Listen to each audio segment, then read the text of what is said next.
Today, Caitlin and I are both stepping outside of our comfort zones for this mega volume M-curl lash set. I've never recreated a set like this before, and Caitlin has never tried M-curl before, so we are super excited to get creative and have some fun lashing today. So here is my inspo photo for our lash set today. It was posted by top100_lashes on Instagram, and when I saw this photo, I was absolutely obsessed and knew I had to recreate it.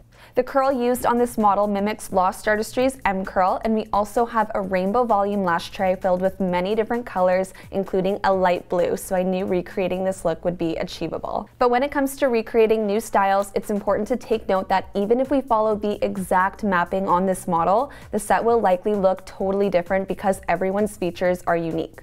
For example, in this photo, I can tell that the model has naturally upturned eyes because her outer corner sits higher than her inner corner, so she can definitely support a true cat eye mapping. Whereas Caitlin has an even eye plane from inner to outer corner, so this can definitely alter the result if we aren't careful with how we map out our set. Because Caitlin's eyes do descend on the outer corners, I will be doing a squirrel eye mapping, but we're gonna make it look like a cat eye. And how we're gonna do that is by placing our longest lengths at the arch of her brow while directing them outwards toward the ears. Then filling in the rest of the outer corner with really short lengths, which will actually hide behind the longer lengths because we're directing them outwards. Also, just a quick disclaimer, I am referring to this curl as M-curl. However, I know that curls vary depending on the brand. Some brands would say this is L-curl, but for Lost Artistry, this is our M-curl.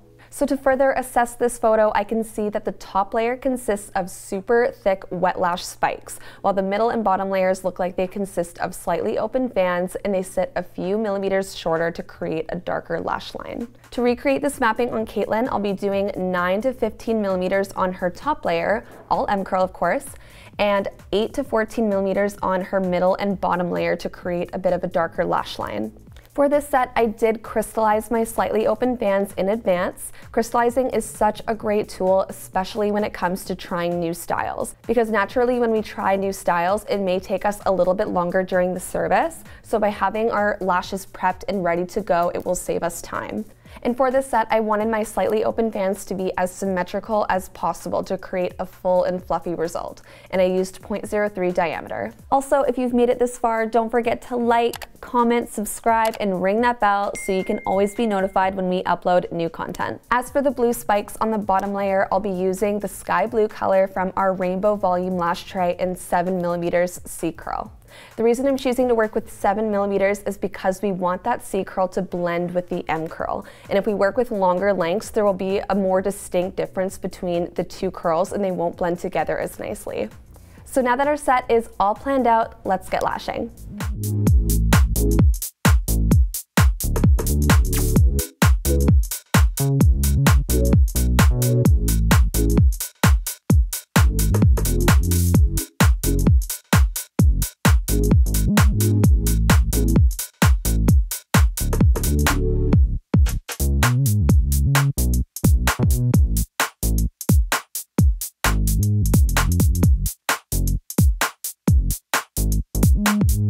For this set, I'm being super picky with my placement because if an extension is misdirected, it will definitely show in the overall appearance of the set. So I'm using the iPad isolation technique starting on the top layer first to separate all of the layers to make isolation easier and I can focus more on my direction. Okay, so now for the fun part. We're gonna add a couple blue spikes on the bottom layer to add a little bit of spice to this lash set.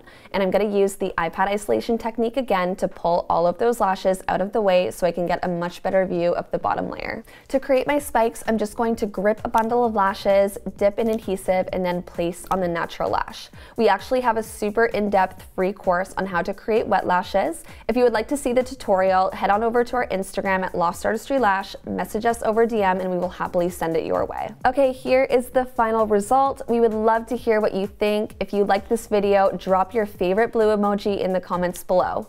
As always, thank you so much for watching, and we'll see you on the next one.